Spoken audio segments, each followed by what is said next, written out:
Ibbie, thank you for joining me. How are you? I'm doing well. I'm glad to be here. Thank you. Can you talk to me a little bit about what it is you do? Just a brief overview. Yeah, I'm a licensed mental health therapist and I'm also a dating coach. Over the past several years, I've worked with women specifically who've cycled through toxic relationships and non-committed relationships and keep finding themselves in the same patterns and trying to figure out how to get out. So I couple my coaching with my therapy and kind of create this like therapy coaching model and have helped women kind of unpack and overcome some of the barriers that are keeping them from experiencing healthy relationships. Do you work with men at all or just women? I have a few times. I say I cater to women because that's usually my target audience and that's the people that are drawn to me. But I have had great conversations with men that have informed my work with women. So, yeah. And is there any reason that you picked the dating space, or did you just feel like there was a need through your work in therapy where you're like, oh, there needs to be a laser focus on the dating element? Yeah, there's definitely a need. I was working, where was I? I was working somewhere for a bit and I noticed, I was at a bar and a lot of people were coming to the bar and having the same types of situations, the same types of stories. My coworkers, we were all going through the same types of things. And it's like, okay, something here needs to be discovered because why is it that we're all dealing with the same types of stuff?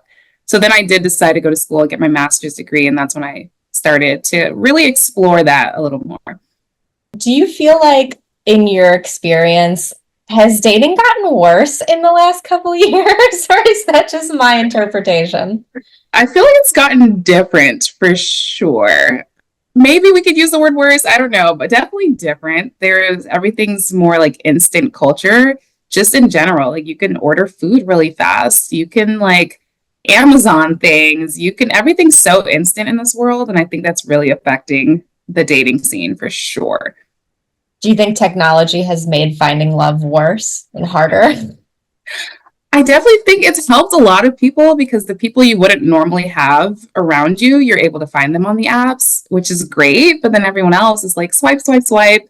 Oh, I don't like you. Next, on to the next one. So I think I've seen it be both positive and negative at the same time.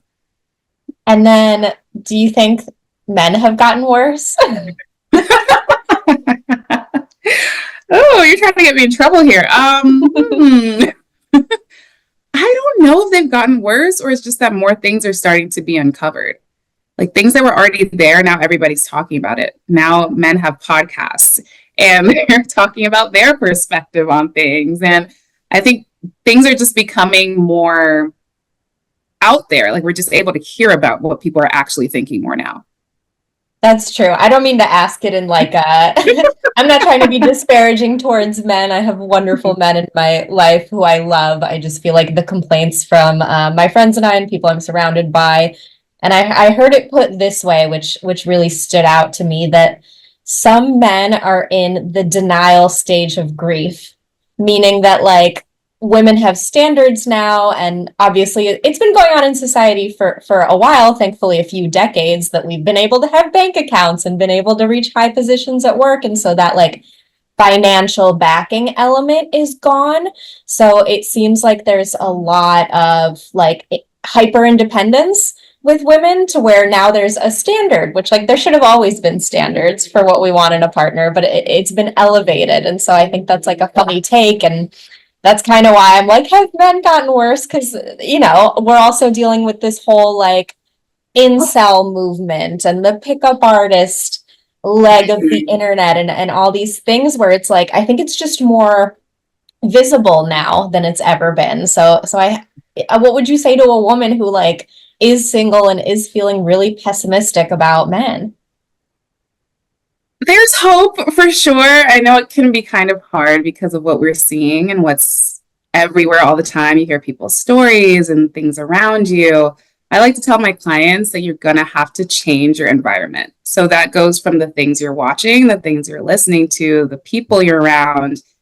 If you have people who are constantly talking about their same relationship dramas and traumas over and over again and how they're putting up with that, you can still be a good friend, but you can also set boundaries around that because constantly consuming that type of stuff is going to keep you in the mindset that it's never going to happen for me, or everybody sucks, men suck. So you have to change your environment. I would start there. I love that. That's really sound. And it's kind of like the food that we intake. Like if we're intaking bad food all the time, of course, we're going to feel terrible. So if we're constantly taking in bad stories and, negative affirmations about, oh, it's impossible to find love out there, of course, that's bound to happen. I did see that you kind of do a lot of work around situationships. What do you define as a situationship? Ooh, okay. I would say it's it's a situation that masks itself as a relationship, but it lacks that commitment piece. I guess that's how I define it. And what's the timeline where it goes from being just early stages of dating into now you would categorize it as a situationship? I would say when I don't know if I put a specific timeline, but when it comes to a point where one person is like, I want more out of this, I'm not feeling fulfilled, I see something more long term, something more committed. When it gets to that point, which I'm noticing is usually around like, I think you should know intentions very early on. Within the first few dates, you need at least know intentions. So if it seems like the intentions are misaligned and one person doesn't seem to be trying to push for commitment, I would say that should be your timeline. Like if you see yourself wanting something long term with somebody and you want something committed and everything's still up in the air, let's go with the flow, then at that point, I just don't think it's for you. What you're saying is you want commitment. If someone feels like they're in a situationship, how do you recommend they bring it up to their prospective partner? What are we? No, I'm just kidding. Never ask the what are we. No? Wait, why? I think those words are triggering. Those three words, what are we, is very triggering in those types of situations. So I would come from a different angle, maybe like, hey, we've been seeing each other for a certain amount of time. And I would like to know for my life where this is going, because I do have goals and plans and where I see myself in the next few years. And I'd like to know, where is this going? Or where do you think this is going? What is your perspective on what we have going on? And hear what they have to say. And if at that point it's not sounding like it's aligned, you might have to step away. Do you think then, let's say you have that conversation, you're the one that wants a relationship, the person you're dating is maybe stringing you along or hasn't met you halfway as far as commitment. Do you then need words or do you need actions or do you need both? Like, what's the real evidence that the tide has turned on the situationship? Actions aligning with words. So what they say is lining up with what they're doing, and consistently over time. So if you see like maybe they start to see you drifting away and questioning things, and then they want to act right for a week and then revert back, you have to give it time, consistency over time. And if you see the same patterns keep coming back, rather than sit there and try to force it, you might have to take that as a sign that they are not ready to prioritize commitment with you right now. What are the red flags that people should look out for? Vagueness. I would say that up in the air, like, oh, we'll see. We're just going with the flow. I mean, yeah, I guess I see myself married at some point, but I mean, I'm not really thinking about that. If it's very vague, then they might be leading you down the path of non-commitment. If it's like can't give you concrete answers, they can't plan concrete dates, everything's always falling through the cracks. It's just, it doesn't feel secure. You don't feel like you're going to wake up and know at 7 p.m. I'm going to hang out with this person, because it's probably not going to happen. It just doesn't feel stable or secure. Yeah, I think a lot of us, or at least speaking from my personal experience, I'll talk myself out of my feelings of doubt if I feel like there's not concrete evidence, right? But I think in dating, like you do have to kind of be more in your feelings and feel it out and not look at, oh, well, there's plausible deniability. Maybe they're just so busy with work or maybe something else is going on. Like, Yeah. how do we trust our feelings that something is not going well? That is a great question. Yeah, it's so hard. I was talking about someone about love bombing recently, and how like in the beginning they're giving you all this affection and attention, and you have to kind of gauge, is this love bombing or do they actually have an interest in me?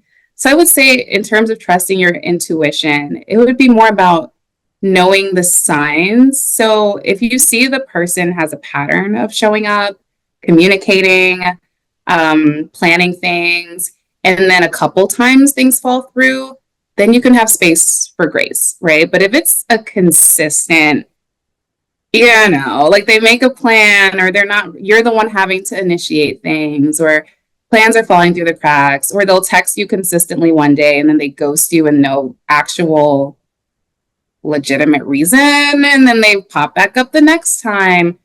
I think when you start to feel that, it's hard because sometimes you've been so tainted that the feeling might be, am I just pushing love away? But I think you can kind of tell the difference between a genuine hearted person because you see those consistent patterns in them. Whereas the other type of person, it's very inconsistent, back and forth, up and down. So is it accurate to be like, if you're, not to boil it down to one sentence, but one thing I see a lot is if you're confused, that means he's stringing you along, right? Like, do you agree with that statement? To an extent, for sure. You have to check in with yourself. If you have a pattern of doubting everybody and pushing love away, then you might have to take a step back. Like, is this me doing that? Or is there concrete evidence that they really are inconsistent? And we were texting straight for one day, and then the next day I didn't hear from them, and then they pop back up like, oh, I fell asleep. If it's just outrageous and ridiculousness, then at that point you can kind of know the confusion. I don't think healthy pursuit is ever confusing. I think that, like, guys can be really good communicators if they want to be. That's very true. So if someone's like, well, I'm just a bad texter, is that a load of bullshit? Yeah, for sure. Because if you are, then how are you rectifying the situation? Are you calling me? Are you FaceTiming? Are you emailing? Like, how are you rectifying the situation? That would be my question. Oof, that's that is the question to like shut that excuse down. I love that. I'm gonna use that for sure. Okay, if I don't want to meet someone on the apps, what is a good way to go out and meet people in real life that's not a bar, that's not, something, because I'm almost seeing like a resistance now. All of a sudden I'm getting all these event invites for like singles events and meetups, and I still get a little bit, and this is like a me problem. I feel like speed dating sounds so cringy and I can't, but like I want to support people that do. What do you think are good ways to just like meet people in the wild? It's wild. I love that. I would say start with places that you enjoy going anyway. So if you're a coffee shop girly, go to the coffee shops. If you like to join a run club, whatever it is that you already like to do, try to expand on that and join a community of people who do that. Because maybe your person is there, or maybe you meet somebody who introduces you to your person who enjoys the same thing. So I would start with places that you enjoy, so then you're not feeling forced to do it. Like, oh, I got to show up to this thing. So it's like, if you already enjoy going there or you enjoy that type of vibe, try to see if you can find some clubs or organizations, communities that do the types of things you like. And then I would also say you might have to go to the singles events and the mixers and the speed dating, because it can be so fun. And if you go with the intention of anything can happen, I can meet a business partner, I can meet my next collab, I can meet a new friend, I can meet someone who's gonna put me on to something super exciting. If you go in with the I can meet whatever, anything can happen, it takes the pressure off. Oh my gosh, this is this awkward speed dating thing and everyone's here trying to meet their person. If you just change the narrative in your minds, it could kind of just make it more fun for you. That's true. I like that. That's good advice, because it shouldn't be as awkward. It's definitely a me problem that I make it so awkward. So it's not just you. It's never just, I've heard so many people say that, because it can be really uncomfortable, but you just have to change the narrative. Like, I'm here to have a good time, and then see where that takes you. Yeah. Yeah. Take the pressure off. Should we be investigating people we meet? There's such an impulse to like immediately scour the internet when you meet someone brand new from your coaching experience. Is that a good idea, or should we put our phones down? Oh God, that's a tough one. I personally never did. I don't know if I should have now in the climate of the world that we live in, but I would say if you have a tendency to create scenarios and stories in your mind, don't do that.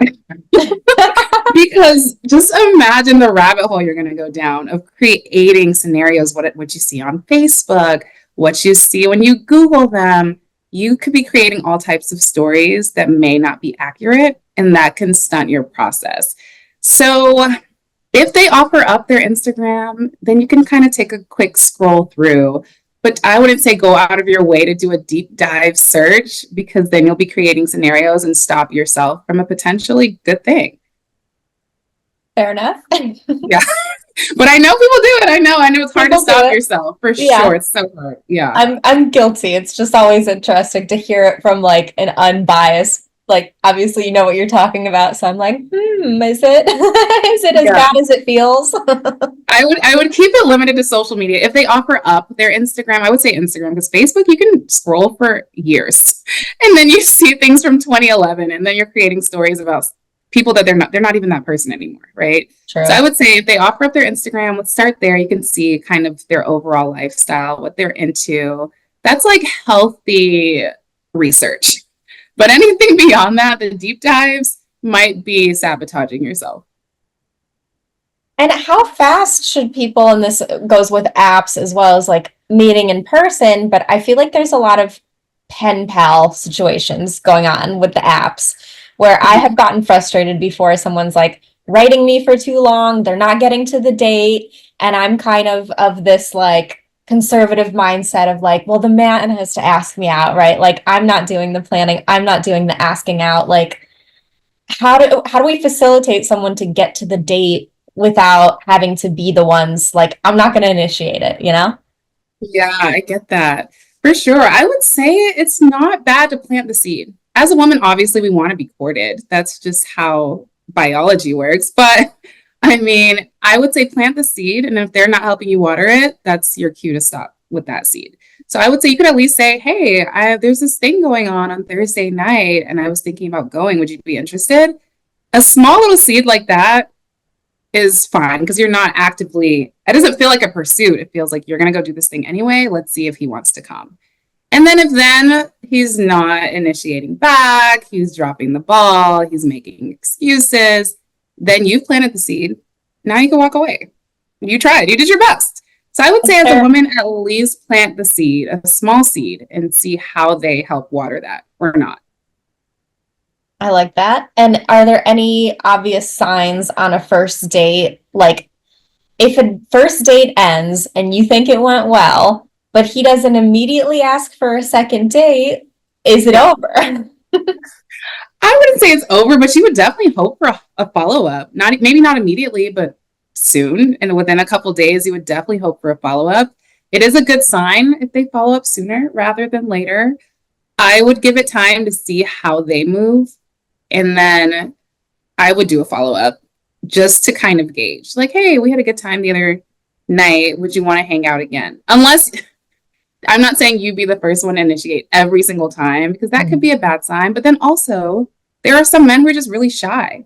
And then if you're an outgoing woman and he's a shy person, then sometimes we have to get rid of the gender roles, which really sucks, but you just don't know if they're just really shy and awkward. I don't know. So I've seen it work out where the woman did have to the first time initiate and then maybe do a follow-up. And then from then on, she implemented the standard. She was like, hey, I don't want to always be the one initiating, because it feels like maybe this is one-sided. What are your thoughts on that? And he was able to tell her straight up that I just didn't know if you were feeling me, and I was a little bit nervous. And she's like, I am. And then from then on, he started to initiate and make the plan. So I have seen it work out, but I do understand the hesitations completely. Yeah, got to leave space for that shy king to do his thing. Right, right. Give him a couple tries. And then at that point, if he's not, initiating or doing anything else, then you've tried your best. That's true. I've done that before where I like thought a date went really well and then I don't hear from someone. And in my head, I just consider it like a Hail Mary. I'm like, I am just going to reach out just to cover all my bases. Yeah. But like, I'm doing that once and then that's it. Like, I'll find out immediately from whatever his response to that is, whether or not there's going to be anything else. What is your opinion on who should be paying for a first date? Oh, God. We're getting into logistics. Ooh, I would say if we were in a beautiful, perfect world where gender roles still were a thing and men were still courting how they were in the past, I would say, yeah, the man should definitely pay. But I also am of the school of thought that whoever kind of initiated it can also offer up to pay, or everybody just do separate checks. I've just seen it go so many different ways. I don't want to create like a hard and fast rule, but if you're the one offering up the meetup anyway, even if it's like a business meeting, if I offer up a business meeting, I usually cover it. If I offer, like, I'm the one offering up, I go to cover it. It would be nice if he then pulls out his wallet. That's also great. But then if I wouldn't say it needs to be that every single time, especially you have to decide what the standards are for you. If you want a person who is showing that provider mentality, then for you, that might be something that's not going to work for you. But if you are someone else who's more of like, oh, I'm okay with that shared responsibility, you have to decide for yourself, is this something that's not going to work for me? What's a piece of dating advice that you feel like you never hear, but that you want people to take? Oh, that's a really good question.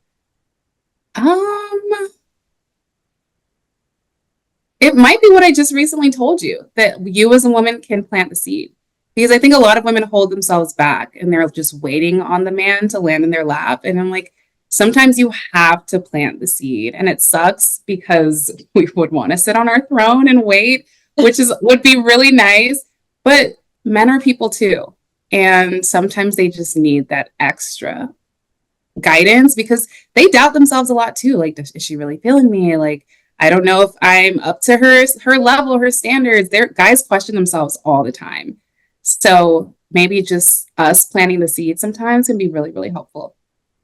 More than just extended eye contact from across the room. Yeah, engage in conversation. Walk up to him, say like, "Hey, how are you doing? I noticed your jacket. I think that's so cool. Where are you from?" Just don't be afraid to start the conversation as a woman. And that takes a lot of practice. Everywhere you go, start conversations with strangers, women, men, whoever.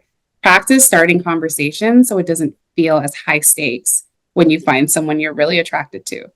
So coming back to situationships, because it is like once that word came out in the lexicon, I think everyone was so excited to like finally have a label for it. We're in such like a label heavy society, and it's very freeing to be like, oh, that's what I'm in. So what's like a good way if you don't want to burn a bridge with the person, but you're like, this is a situationship, I would like to get out of it. What's the exit strategy? Definitely don't ghost. I always say, never be a ghoster. Just straight up say, I'm looking for something more committed, more long term. What I see for myself is a long term committed relationship. And it seems like, yeah, we're having a good time here, but this is probably not leading to that.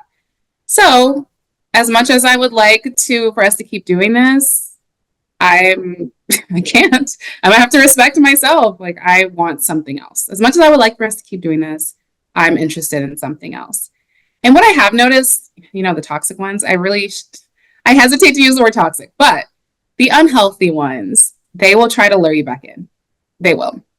Either they're going to pick a fight or they're going to try to lure you back in another way. Like, oh, I mean, yeah, that is something I want. We're just trying to get to know each other right now. I think we should still stick it out.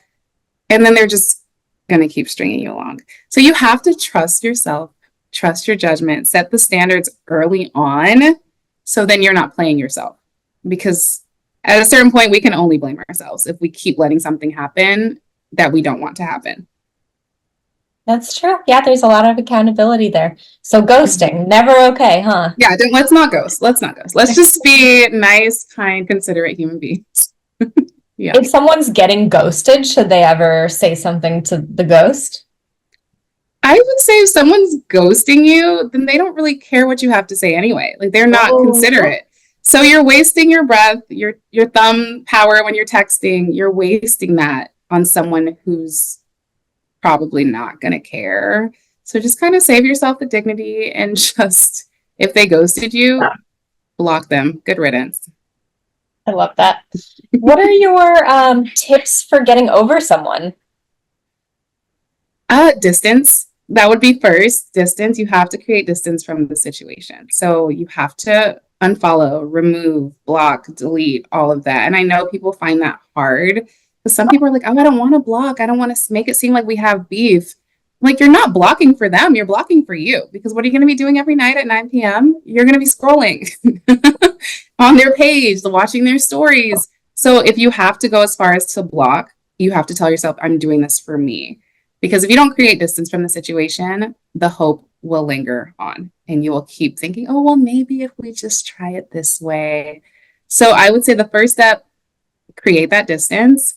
And then from then you can start to do the deeper work of like kind of healing that part, deciding what you want in the future. Definitely have a social support system because those moments of loneliness and isolation make you miss the person even more. So go to events, hang out with your friends, hang out with your family, go out to dinner with your mom, whatever you have to do where you're not so lonely and isolated, I would do that. So create distance, have a good social support, and then invest in yourself.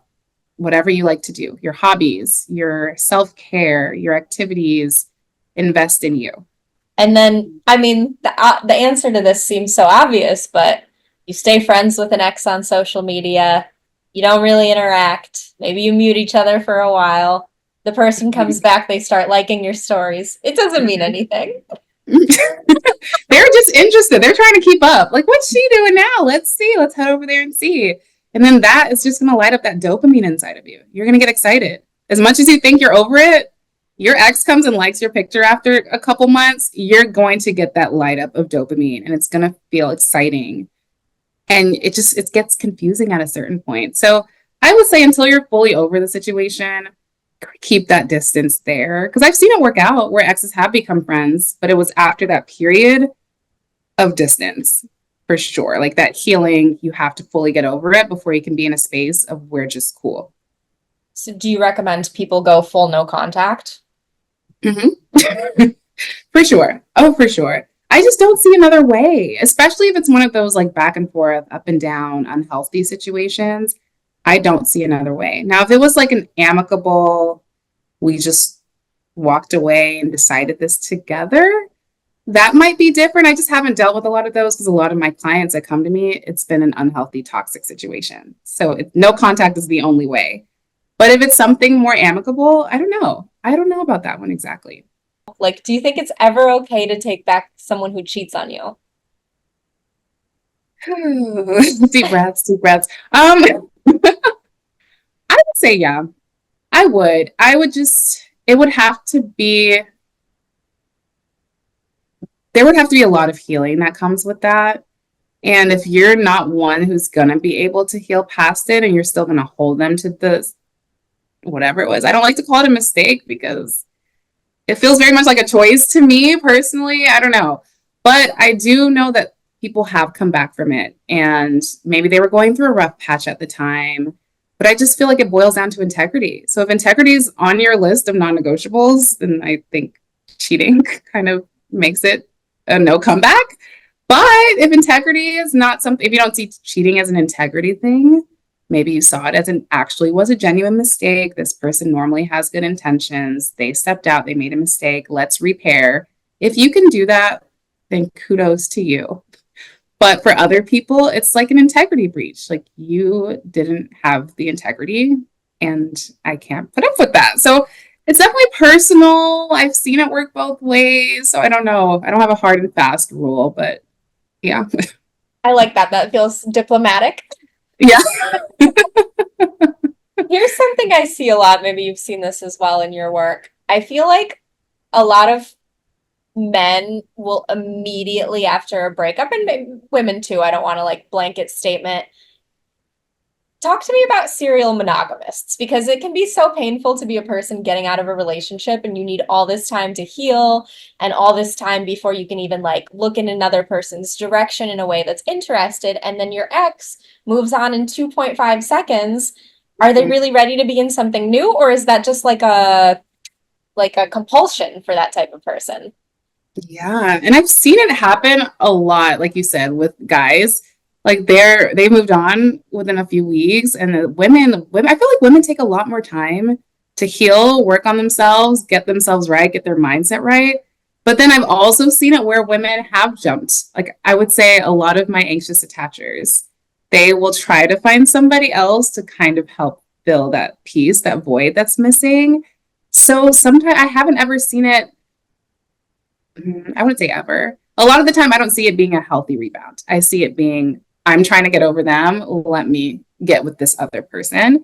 A lot of the time, it is that I need someone to fill this space. And I would not say that's necessarily healthy. So when I have seen people move on fast, it usually is that they were looking to fill a space. They miss the person or they miss having a person of any capacity. So they're just going to jump right in. And then I have seen with a lot of men, I don't know if men like struggle to be alone. I don't know what that is. I don't want to I don't want to talk too much on that because I haven't exactly done enough research on the topic, but I have seen that even in divorces after long term, they've been together for years, the woman is single for a while and the man is like married next year. I don't know. I don't know if it's a man thing. I haven't done enough research to know that, but I have seen a lot of that. Yeah, I've seen a lot of it as well. I'm always like, I'm amazed when I see it on a woman's end because I'm like, how does she keep finding people she likes enough to be in a relationship with someone? Because Yeah. me and quite a few of my friends, it's like we'll go years without actually even liking someone, which sucks. Like I want to like somebody, but I feel like I'd rather wait for a connection to feel substantial as opposed to, oh, he really likes me and I want to like fill that space right now. I'm going to start dating this person.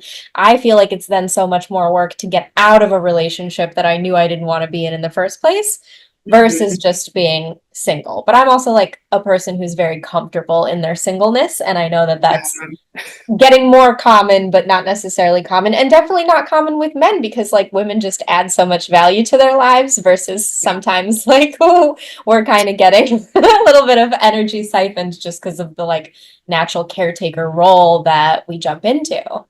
Mhm. I have seen a lot of that. Like it feels more, I don't know if it feels more fulfilling for men. And then for us, it's like, this is something we really have to invest a lot of time, energy, resources, mental space into. So it's sometimes we really have to decide, do we want to jump back in with somebody else? Whereas men, I think they do, relationships are really beneficial for them because it's like men will say it all the time. They're like, a woman's going to take something and multiply it. Men, I've heard men say it all the time. So they know the benefit they get from women. Whereas I think women are reaching that emotional exhaust. We're like, I don't know if I'm getting benefit from this more than I'm getting stressed out. So I have seen a lot of that. It's becomes exhausting for women, and women just want to not have to keep putting so much investment into things that are not going to pan out. Yeah, absolutely.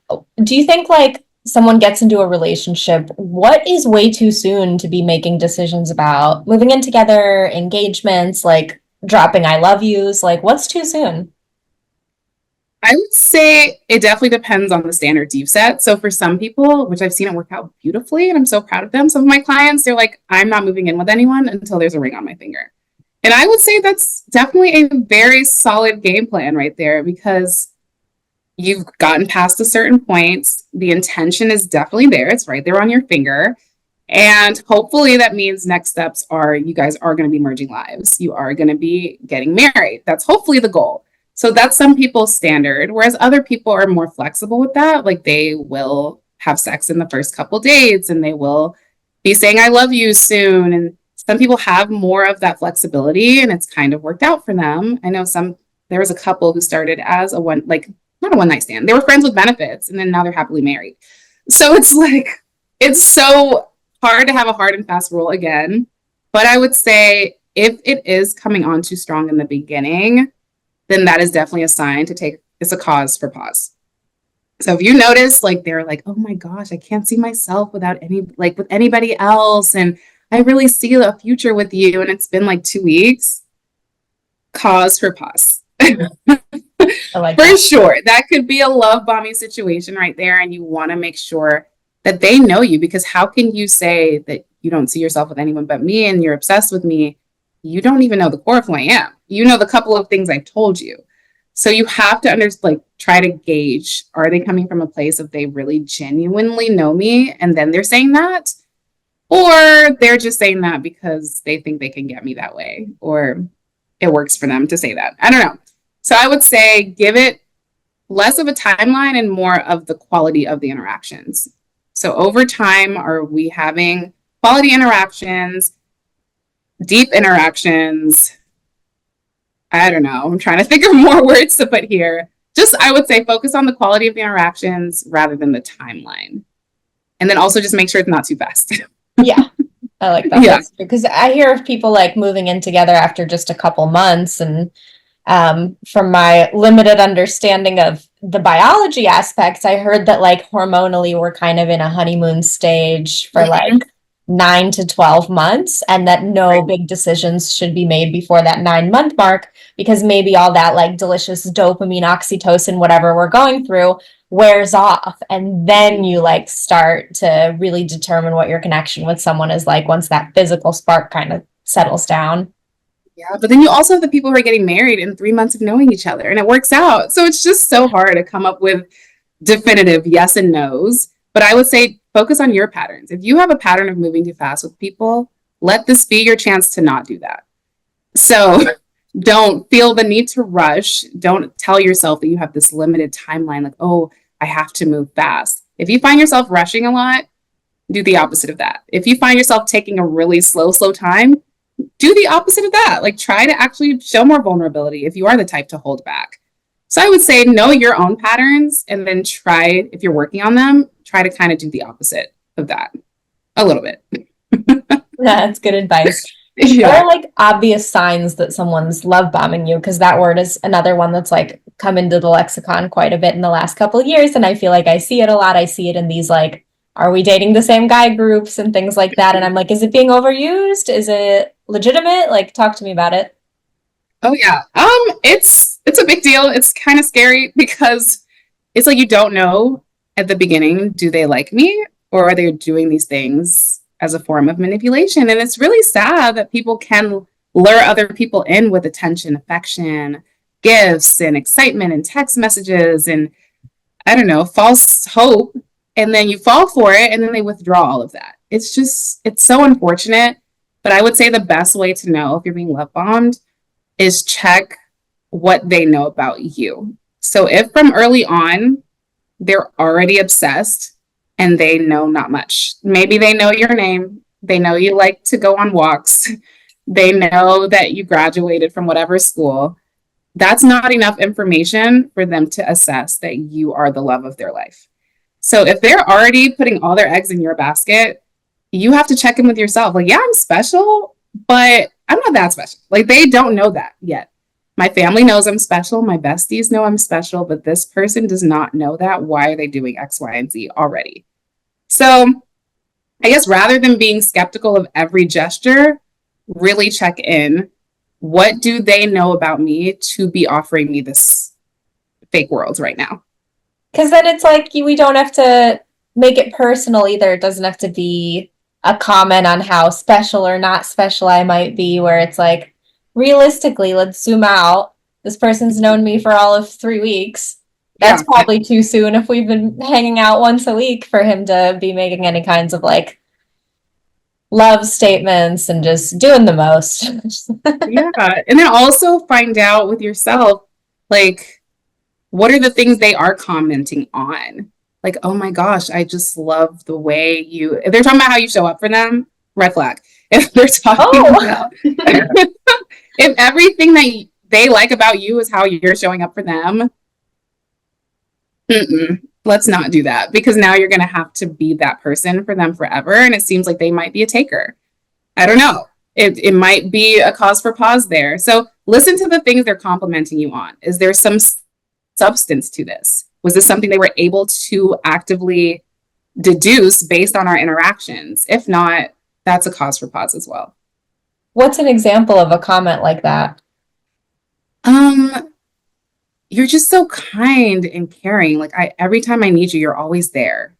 Oh, I see. Yeah. So now, like, you're commenting on what I can do for you rather than who I am at my core. Like, not just saying like, oh, I love the way you view the world. Like, you just have this beautiful way that you show up in the world and you view things from a very, I don't know, something that's more about you as a person and less about how you're showing up for them. Yeah. Okay. Yeah, Yeah. I love that. Okay, this might be a little bit of a out of left field, but I want to hear your opinion on it.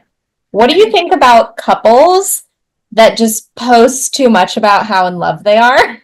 Like, merge their social media or always, have like an essay on every anniversary, every 1 month. They're like, oh, you're the best. I don't know. I just feel like in my anecdotal experience, some of like the quote unquote healthiest couples that I know are barely online with their relationships. Like they really just hold things close to the chest. And then the most like toxic couples I know are the ones that are like, look at how in love we are. Like, what's your Yeah. take on that? I've definitely seen that pattern for sure. And it's almost like, are you trying to convince us or you're trying to convince yourself?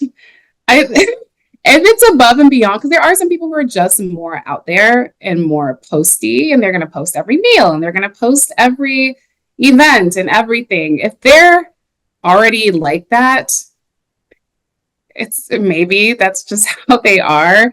But I would say for people, even like millionaires, the people who are doing really well in life, they're not flashing their money on the internet. They're not posting all of their wealth and riches. They're just living their life. So I would say if you're feeling a need to do that, it might be an external validation thing. Like maybe you are looking for external validation.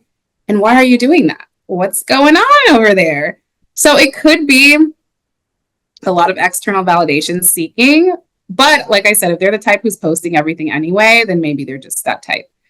So it's hard to know, but it does seem like it is a lot of the toxic, unhealthy ones that do a lot of that screaming in your face. Like, yeah, we're good. We're good. And then trying to prove that they are. So yeah, I've definitely seen that, a lot of that. And thank you. I know I was like so curious about it for so long because it's a conversation I have in private a lot. And I'm like, I can't be the only one with these Yeah. suspicions. Oh, for sure. Like I would just say anyone who's flashing anything all the time, it's almost like you're trying to prove something. Yeah, So yeah. absolutely. Do you think that you can like grow to be physically attracted to someone who you're not initially attracted to if you like hit it off in all the other areas? For sure. 100%. Yes. I would say that, first of all, we're attracted to what's familiar just by nature. So there are reasons that you go for a certain type, a certain physical look. But if you find that the person meets a lot of like all of your standards and you guys align on certain things, you guys enjoy the same hobbies, they're treating you really kindly, you're going to start to fall for them. And when you fall for somebody, they become so attractive. That's why everyone else is like, ew, what do you see in them? And they're just so attractive to you because of everything else that they have that's coming with that. The way they show up for you, the way they love you, the way they're kind and considerate. So I would always say go for the personality characteristics. Please, please, please. Because the other stuff, the physical attraction, from my experience, comes. A lot of people are like, but what if I'm not physically attracted? How am I going to be able to look at them in the face and kiss them? From what I've seen, 97% of the time, the physical attraction comes. It does. Yeah. That's really hopeful. I like that. It is. Yeah. Because I've seen it so many times. It's like they give people that aren't their usual type a chance, finally. And then they become like, wow, like he is so fine. And it's like, you didn't see him that way before, but something changed. Your mindset changed. Do you think it's problematic if someone has like a really specific type and they just like always go for that type and they don't like wander out of it? Yeah, for sure. Because then you have to ask yourself, is my type getting me what I want? If you keep going for the same type and you're still stuck in the same cycles, you're going to have to change that type. And maybe not just physically, but also personality wise. If you're going for the same type, personality wise as well, and it's not working out, there's a reason it's not working out. So I would say branch out. If they're not your initial, you don't have that initial attraction, try to see if you can still hang out with them, if you can still kind of get to know them and see what comes of it. Don't just count them out because they're not initially your first type. Very good advice. To what extent do you think that people's subconscious beliefs are either keeping them stuck in bad relationships or keeping them stuck single? All of it. To all the extents. Yeah, I think that is the number one thing keeping people stuck is subconscious beliefs and thought patterns that were usually formed in childhood based on your relationships with your caregivers. So that whatever belief that you adopted from young keeps going, and then you keep experiencing things that are reaffirming those beliefs. So if you already think that you're never going to find love, then you're going to keep being in these crappy situations to affirm. It's kind of like a self-fulfilling prophecy where, yeah, now you are not finding love because you're finding it in the wrong people. So 100%, I think limiting beliefs, which I would never blame anyone for their beliefs, they're limiting beliefs because it's an adaptation. You had to adapt to survive as a kid. So now it's come with you, but you're going to have to identify it and break that at some point because it's keeping you stuck. How do we take those subconscious beliefs and like bring them to the conscious so we know what they are? Because I think a lot of people don't even know what their subconscious beliefs are about themselves. For sure. I would say, first of all, if you see a pattern happening, that's the first place to look. If you're seeing a pattern in whatever it is that's going on in your life, in your relationships, your friendships, your family dynamics, you have to ask yourself, why is this happening? What could I be experiencing here in my own belief patterns that's causing me to stay here? So I think for my clients, I give them like a list of pre-written limiting beliefs because it is hard to identify what yours could be. So I'm like, which one of these resonate with you? And sometimes they don't even realize that that's what they're thinking deep down inside until we go through each one. And it's like, has there ever been a time where you did feel like this? Because a lot of our beliefs are connected to our feelings. So you might feel a thing, but you don't know that you have a thought behind it. So we go through the list together, and I would say find a list and then also find your patterns and see, oh gosh, maybe my patterns are aligning with this belief over here that I didn't realize that I had. Yeah. And how do we start working on shaking those off? Repetition, repetition and emotion. So because the beliefs developed when you experienced the thing and then had a thought and then had a feeling. So now you have to experience a new thing and have a new thought and have a feeling that comes with that. So if you have a thought that's maybe, I'm not worthy of love, then deep down inside, that's your thought. You're going to have to tell yourself, I am worthy of love, and say that over and over again and have an emotion evoked in that. So if you say, I'm not worthy of love, sit with your feelings, see what that feels like. Because if you actually really sit there for a good amount of time, it's not going to feel good. You might even start crying, knowing that that's what you believe to be true. So once you have that emotional experience, you can then have another emotional experience and show yourself evidence that that's not true. And the more evidence you find that it's not true, the more you start to believe it. But it does take a lot of repetition, a lot. And it can be hard because at first you might not believe it. So I tell my clients, go to neutral first then. You don't even have to go from the negative belief to the positive. You can go straight to neutral. And like, rather than, let me think of a good example. Let's talk about the day. Like, rather than like, oh my gosh, it's the best day ever when you're having a crappy day, you can say, it's a day and I'm existing. And that's that. You can keep it neutral first because you're not going to believe these outlandish statements if you're still in that place. So you can go from negative to neutral and then positive, but then try to find evidence for the positive thought because your mind is always looking for evidence for the negative. What's a self-development like tool that you think more people should be carrying with them that they're not really doing as much as you'd like to see? Self-awareness. Self-awareness, even being aware that you are moving throughout the world in this way is the first step because I think a lot of people don't know and they're easily able to point fingers, but a lot of the behaviors are pointing out in others that you don't like. Low key, you're doing the same thing. So I would say self-awareness. You have to be aware of how you're even showing up in the world to even make the difference. And I think a lot of times when people have been criticized, misjudged, invalidated in childhood, looking at yourself as someone who might be doing X, Y, and Z behaviors can be really hard because we're our own biggest critics.